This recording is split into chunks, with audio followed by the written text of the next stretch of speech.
Hello YouTube. I'm going to try a little experiment here with this video.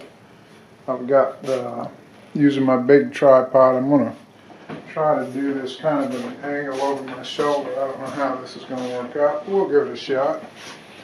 And what I've got here is a couple pieces of steel. This one is Cowry X. I just take it on faith. I can't see this stuff. I still need to set me up a monitor where I can see how this thing's focusing. I'm just hoping it's focusing. But I'm going to make two knives out of this. They're going to be neck knife size knives. One for Cliff Stamp, one for myself. No pressure there, right? And haven't ground anything out in a while, and you get rusty just like this old file. So I decided that maybe I should knock something out to kind of practice, get back in the the flow of that grinder. And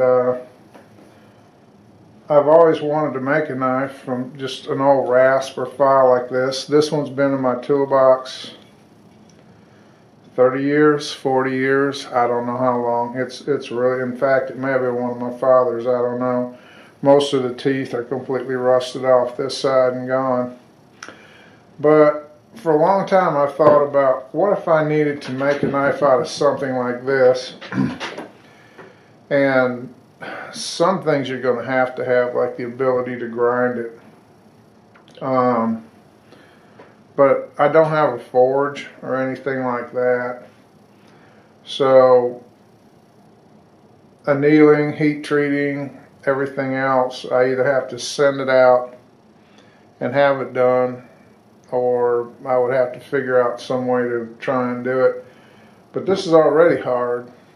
You know, it may be too hard, I don't know, it may be brittle. But that's something I want to find out, and basically I want to find out if I can take something like this, just grind a knife out of it, leave it heat treated. I have a feeling that a lot of them probably were done that way, rather than being annealed and reheat treated. In the old days they were used steel for everything. And I just want to see how functional, how good a knife it'll make, how tough it is, how sharp it'll get, all those other things. I'm not going to develop a special pattern for it or anything. I'm just going to copy this. It's my Murray Carter White Crane. It's a beautiful pattern. It really fits my hand well. I really love it. And you know, this will give me one that I can use and abuse. I really don't want to tear this one up. It's one of my favorite knives. So I'm going to just put this on here and trace it out with this. It's a like a kind of a chalk pen. It's made specifically to mark metal with, and it does a real good job. And I will just outline our knife here. Robert Phillips has got on me quite a bit, as rightly he should. I've watched many of his great videos of making knives, and he said, "When are you going to show one start to finish?" So, and you'll notice this is taking that outline bigger than what it actually is, and that's good, because that leaves me some room to fine tune, and it's just a general outline. And I always have this as a pattern, so I can tune this pattern up as needs be. And you know, obviously this will have more of a thing like that. I'll just grind it in by eye. I'm not much on planning, and I just kind of grind until it looks right. So anyway, we'll just see what we can do.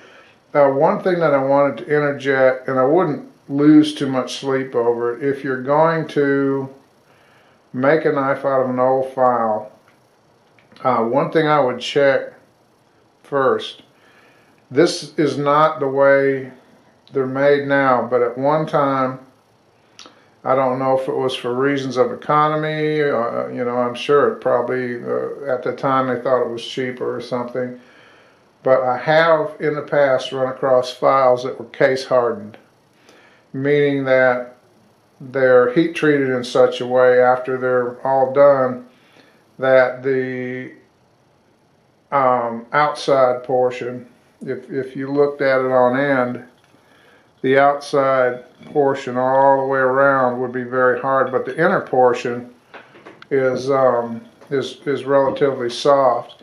It's easy to ascertain that by simply grinding one end off, smoothing it out really good, and there'll be a difference in the color, in the density of steel. You can look at it and tell if that's been done.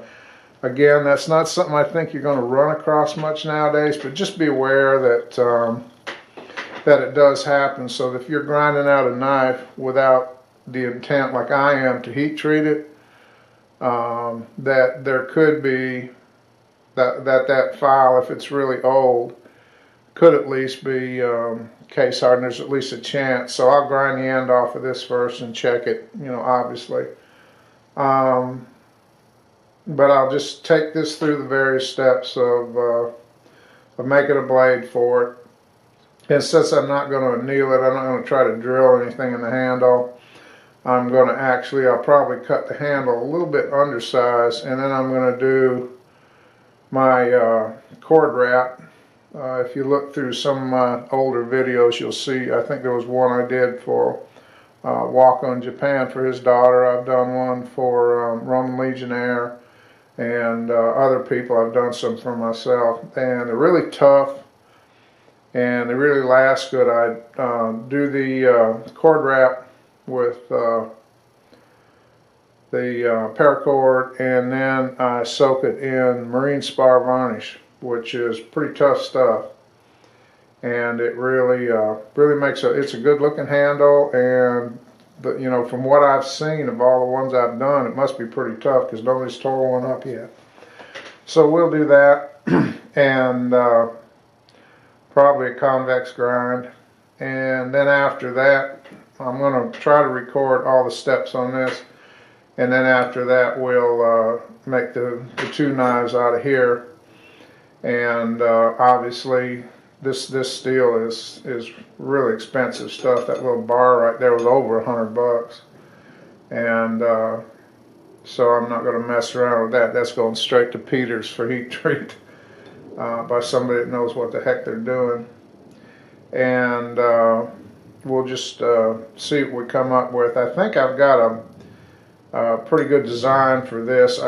If you've seen Kylie's paring knives, I really like the way they work, and I thought with some modification they'd make some great neck knives. So Kylie was kind enough to send me the CAD for that, and I'm going to just very slightly change that design, and that will be our two knives. If I can make it, they'll both be full tang. There's a chance that one may have to be hidden tang and one full tang. I'd rather make two full tangs, but you know, whatever.